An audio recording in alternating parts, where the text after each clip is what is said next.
নমস্কাৰ মই মজিদ বন্ধুসকল বলগতে সংবাদী সন্ধিয়াৰ 7টা গুৰুত্বপূৰ্ণ খবৰ প্ৰথমটো খবৰ কংগ্ৰেছৰ ভুলৰ বাবে আজি মিয়াৰ গাত বাংলাদেশীৰ দাগ কংগ্ৰেছ মুক্ত অসম হলেহে মিয়াই মুক্তি পাব মুছলমান লোকক ভোট বেংক হিচাপে ব্যৱহাৰ কৰি আহিছে কংগ্ৰেছে কংগ্ৰেছক এইবাৰ থকা হৰকা কৰি মিয়া পৰিষদৰ এই গৰ্জন সকলো মুছলমানে ত্যাগ কৰক কংগ্ৰেছ দল কংগ্ৰেছ মুক্ত অসম হলেহে মিয়াই মুক্তি পাব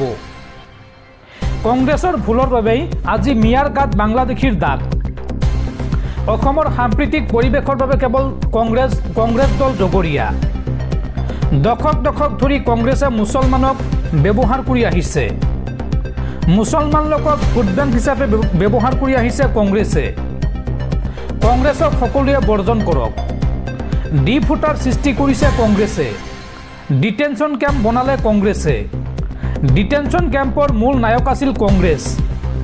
অসমৰ মুছলমান সংখ্যালঘু নহয় কংগ্ৰেছ মুক্ত অসম হলেহে মিয়াৰ মুক্তি অসমীয়াই পৰিত্ৰাণ পাব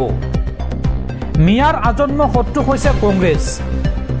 আইএমডিটি আইন মুছলমানৰ ৰক্ষা কবচ বুলি কৈ ভয় দেখুৱাই আহিছিল কংগ্ৰেছে আনৰ পিছে পিছে ঘূৰি ফুৰাতকৈ নিজৰ ভৰিত থিয় দিব লাগিব মুছলমানে কংগ্ৰেছক থকা হৰকা কৰি মিয়া পৰিষদৰ সভাপতি আব্দুল বাটেনৰ এই মন্তব্য আৰু সেয়েহে সকলো মুছলমানে কংগ্ৰেছ দল ত্যাগ কৰক এই মন্তব্য কৰিছে মিয়া পৰিষদে পৰৱৰ্তী খবৰ ৰাজ্যত পুনৰ শুকাবহ পথ দুৰ্ঘটনা ভয়ংকৰ পথ দুৰ্ঘটনাত মৃত্যু হ'ল এহাল দম্পতীৰ লগতে সংকটজনক অৱস্থাত চিকিৎসাধীন একমাত্ৰ কন্যা শিশুটি নিয়ন্ত্ৰণ হেৰুৱাই চাৰিচকীয়া বাহনে ডিভাইডাৰৰ গছত খুন্দিয়াই মৃত্যু হ'ল ৰহা কলেজৰ অৱসৰপ্ৰাপ্ত উপাধ্যক্ষ গজেন্দ্ৰ মোহন দেৱশৰ্মা আৰু পত্নী অৰ্চনা দেৱীৰ ক্ষেত্ৰীৰ চকুৰাত সংঘটিত এই মৰ্মান্তিক দুৰ্ঘটনাত আহত হৈ সংকটজনক অৱস্থাত হাস্পতালত ভৰ্তি হৈ আছে তেওঁলোকৰ একমাত্ৰ কণমানি কন্যা শিশুটিও পৰৱৰ্তী খবৰ নিৰ্বাচন আয়োগৰ ওপৰত ভোটাৰ তালিকাক লৈ অভিযোগ উত্থাপন হোৱাৰ পাছতে পোহৰলৈ আহিছে আন এক ডাঙৰ খবৰ এইবাৰ নিৰ্বাচনী আয়ুক্ত ৰাজীৱ কুমাৰে ভাৰত এৰি মাল্টাৰ নাগৰিকত্ব গ্ৰহণ কৰিছে শিৱসেনাৰ নেতা কিশোৰ তিৱাৰীয়ে প্ৰকাশ কৰিছে এই বিস্ফোৰক তথ্য দৰ্শকসকল আৰু বহুতো গুৰুত্বপূৰ্ণ খবৰ আছে তাৰ আগতে আপোনাক জনাও যে যদি আপুনি এতিয়ালৈকে এইটো ভিডিঅ'ত লাইক কৰা নাই তেন্তে এতিয়াই ভিডিঅ'টোত লাইক কৰি দিয়ক আৰু এনেকুৱা ধৰণৰ ভিডিঅ'সমূহ নিতৌ চাবলৈ চেনেলটো ছাবস্ক্ৰাইব কৰি কাষত থকা বেল আইকনটো প্ৰেছ কৰি ৰাখক পৰৱৰ্তী খবৰ উচ্ছেদ অভিযানৰ নামত অক্ষমনীয় অপৰাধ কৰিছে অসমৰ ডিচি এছপি সকলে আইন ভংগ কৰাৰ বাবে জবাবদিহি হ'ব লাগিব আপোনালোক হুঁচিয়াৰ হৈ থাকক এইবাৰ ৰাজ্যৰ ডিচি এছপি সকলক সকিয়নি বিধায়ক চেয়াৰমান আলীৰ উচ্ছেদ অভিযানৰ নামত অক্ষমনীয় অপৰাধ কৰিছে ডিচি এছপি সকলে মুখ্যমন্ত্ৰীয়ে ভৃত্যৰ দৰে ব্যৱহাৰ কৰিছে ৰাজ্যৰ ডিচি এছপি সকলক এইবাৰ ডিচি এছপি সকলক সকিয়াই দিলে বিধায়ক চেয়াৰমান আলীয়ে আইন ভংগ কৰাৰ বাবে জবাবদিহি হ'ব লাগিব আপোনালোক হুঁচিয়াৰ হৈ থাকক আপোনালোকক বচাবলৈ হিমন্ত বিশ্ব শৰ্মা সদায় ৰাজনীতিত নাথাকে 5-10 বছৰ পিছত হ'লেও বিপদত পৰিব লাগিব আপোনালোক জাতীয় দল সংগঠন ৰাজনৈতিক দল এইবোৰৰ সকলোতকৈ ঊৰ্ধত ভাৰতৰ সংবিধান কোনোবা দল সংগঠনেও যদি ভুল কৰিছে সংবিধান মতে শাস্তি হ'ব লাগে শাস্তি নাপালেও তাৰ বাবে দায়ী হ'ব ডিচি এছপিৰ দৰে চৰকাৰী বিষয়াসকল এই মন্তব্য বিধায়ক চেয়াৰমান আলীৰ পৰৱৰ্তী খবৰ ৰাজ্যত পুনৰ অবৈধ বাংলাদেশীৰ দপদপনি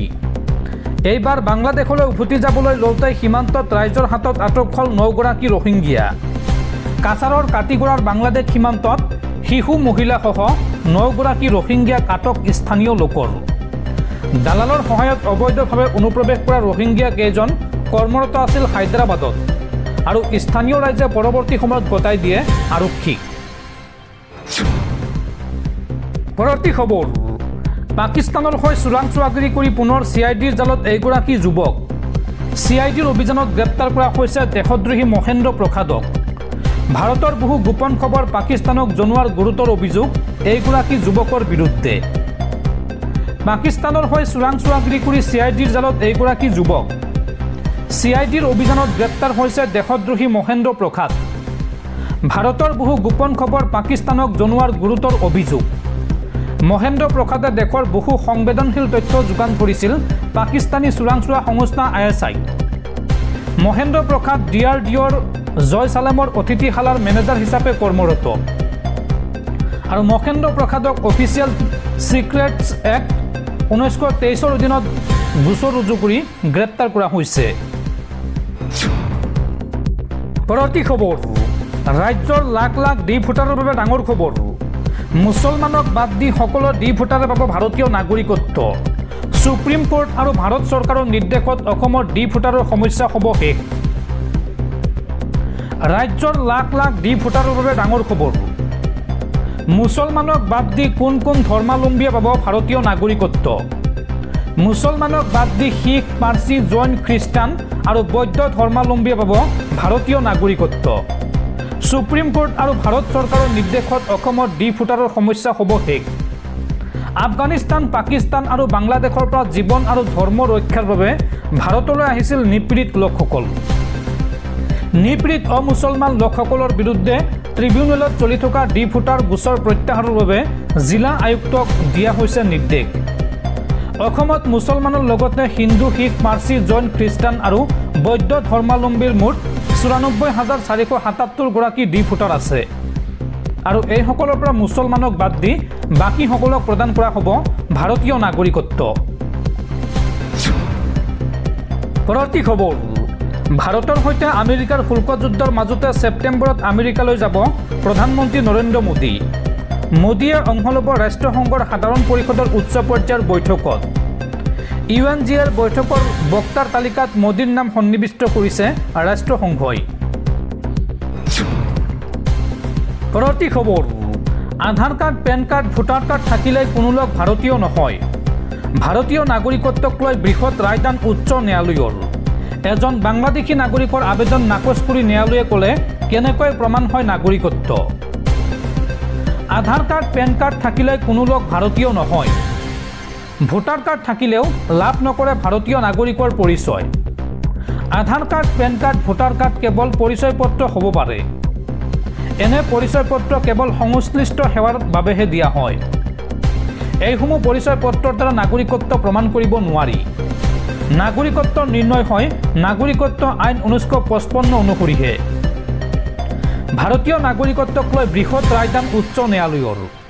এজন বাংলাদেশী নাগৰিকৰ আবেদন নাকচ কৰি এই ৰায়দান ন্যায়ালয়ৰ মুম্বাইৰ সমীপৰ থানেৰ পৰা আৰক্ষীয়ে গ্ৰেপ্তাৰ কৰিছিল এগৰাকী বাংলাদেশী লোকক বাবু আব্দুল ৰূপ চৰ্দাৰে জামিন বিচাৰি আবেদন কৰিছিল ন্যায়ালয়ত এইগৰাকী লোকক গ্ৰেপ্তাৰ কৰিছিল বাবু আব্দুল ৰূপ চৰ্দাৰ নামৰ ব্যক্তিগৰাকীক আৰক্ষীয়ে গ্ৰেপ্তাৰ কৰিছিল আৰু ভুৱা নথিপত্ৰৰে ভাৰতত বাসৰ পতাৰ অভিযোগ চৰ্দাৰৰ বিৰুদ্ধে জালিয়াতিৰে নথিপত্ৰ প্ৰস্তুত কৰি 2013ৰ পৰা ভাৰতত আছিল চৰ্দাৰ পৰিচয় পত্ৰসমূহ দেখুৱাই নিজকে ভাৰতীয় বুলি দাবী কৰিছিল এই লোকজনে আৰু জামিন নাকচ কৰি বম্বে উচ্চ ন্যায়ালয়ে ক'লে কেনেকৈ প্ৰমাণ হয় নাগৰিকত্ব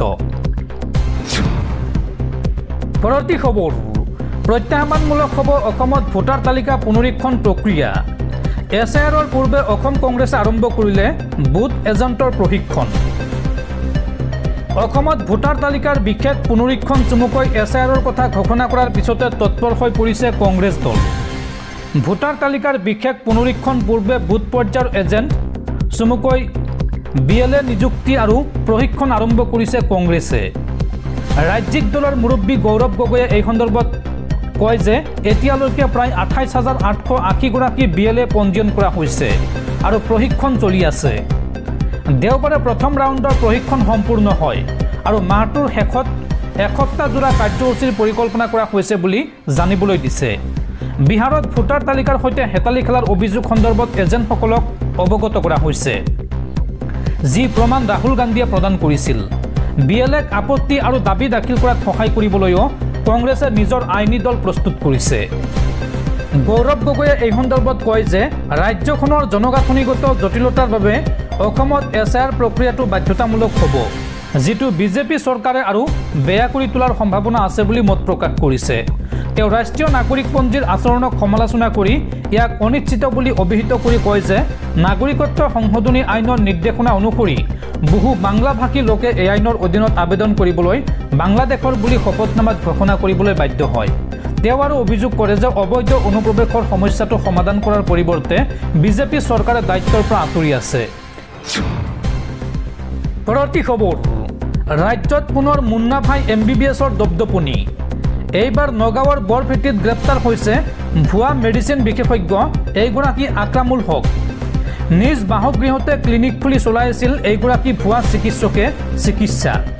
উল্লেখযোগ্য যে ৰাজ্যত এতিয়ালৈকে গ্ৰেপ্তাৰ কৰা হৈছে 51 জন ভুৱা চিকিৎসকক। পৰৱৰ্তী খবৰ, ৰাজ্যবাসীলৈ ভাল খবৰ। গুৱাহাটীত স্থাপন হ'ব ইণ্ডিয়ান ইনষ্টিটিউট অৱ মেনেজমেণ্ট, সেউজ সংকেত কেন্দ্ৰীয় কেবিনেটৰ।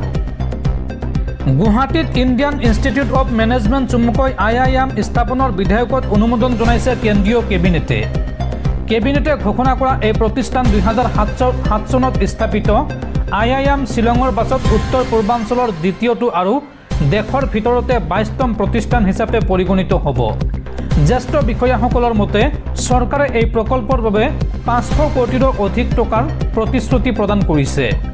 পৰিচালনা শিক্ষাৰ উন্নতি, ঔদ্যোগিকৰণক প্ৰসাৰিত কৰা আৰু অঞ্চলটোৰ অৰ্থনৈতিক বিকাশত সহায় কৰাৰ লক্ষ্যৰে পদক্ষেপ গ্ৰহণ কৰা হৈছে বুলি উল্লেখ কৰিছে। এই নতুন IIMৰ জৰিয়তে উত্তৰ পূৰ্বাঞ্চলত গুণগত ব্যৱস্থাপনা কাৰ্যসূচী আৰু গৱেষণাৰ দীৰ্ঘদিনীয়া প্ৰয়োজনীয়তা পূৰণ কৰাৰ লগতে সমগ্ৰ ভাৰতৰ ছাত্ৰ ছাত্ৰীক আকৰ্ষণ কৰা হ'ব। ইতিমধ্যে গুৱাহাটীৰ IIT গুৱাহাটী, ৰাষ্ট্ৰীয় আইন বিশ্ববিদ্যালয় আৰু নেইক একাডেমীৰ দৰে শিক্ষানুষ্ঠান, চাংচাৰিত এইমছৰ দৰে শিক্ষানুষ্ঠান থকা শিক্ষাকেন্দ্ৰ হিচাপে গুৱাহাটীৰ ভূমিকা আৰু অধিক শক্তিশালী কৰিব। বিষয়াসকলে এই সন্দৰ্ভত জোৰ দি কয় যে প্ৰতিষ্ঠানটোৱে প্ৰতিভাৰ প্ৰভাৱ বৃদ্ধি কৰিব,